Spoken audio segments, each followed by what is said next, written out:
कढईमध्ये त्या ठिकाणी गुळ तयार करायचो. पण मीही शेतकऱ्याचाच मुलगा आहे.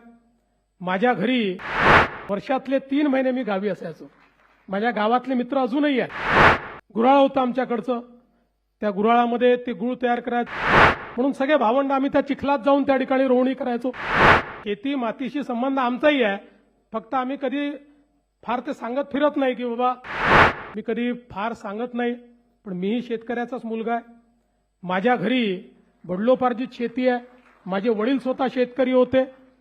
आजही माझी शेती माझ्या गावामध्ये आहे. कोणी जाऊन पाहिलं तर माझ्या शेतीमध्ये आजही त्या ठिकाणी धानाची शेती होते. आणि जवळपास वयाच्या 25व्या वर्षापर्यंत वर्षातले 3 महिने गावी असायचो. वर्षातले 3 महिने मी गावी असायचो. माझ्या गावातले मित्र अजूनही आहेत.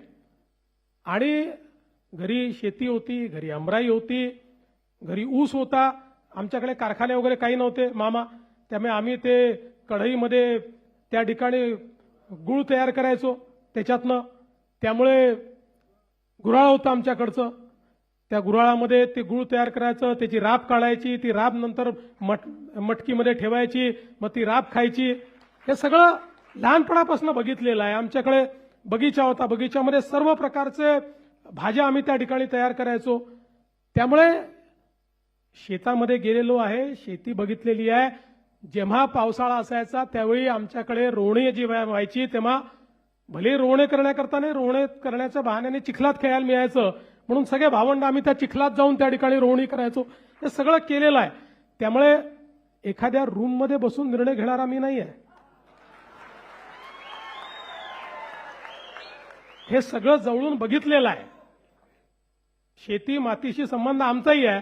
फक्त आम्ही कधी फार ते सांगत फिरत नाही की बाबा आमचा खूप संबंध आहे. त्यामुळे अनेक वेळा लोकांना असं वाटतं की शहरातनं निवडून येतात त्यांना काही समजतं का नाही समजत.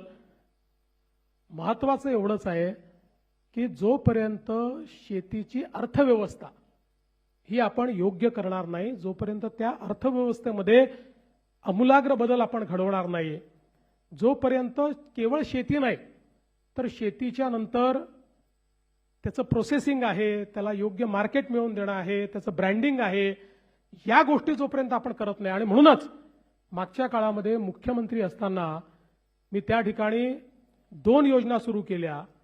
पहिली नानाजी देशमुख कृषी समृद्धी योजना, वर्ल्ड बँकेकडनं आज ती योजना चाललेली आहे 5,000 कोटी रुपयाची, की ज्या योजनेमध्ये आज जलसंधारणापासून तर व्हॅल्यू चेनपर्यंत सगळ्या गोष्टी विदर्भ आणि मराठवाड्याच्या या जिल्ह्यांमध्ये चाललेल्या आहेत. काही उत्तर महाराष्ट्रातल्या जिल्ह्यात चालले आहेत. आणि दुसरी आपण जी योजना स्मार्टची आणि मॅग्नेटची केली, की ज्या योजनेमध्ये आपला प्रयत्न आहे 10,000 गावांमध्ये आपली जी प्राथमिक सोसायटी आहे त्या सोसायटीला ॲग्री बिझनेस सोसायटीमध्ये परिवर्तित करायचं, त्याला प्रशिक्षित करायचं.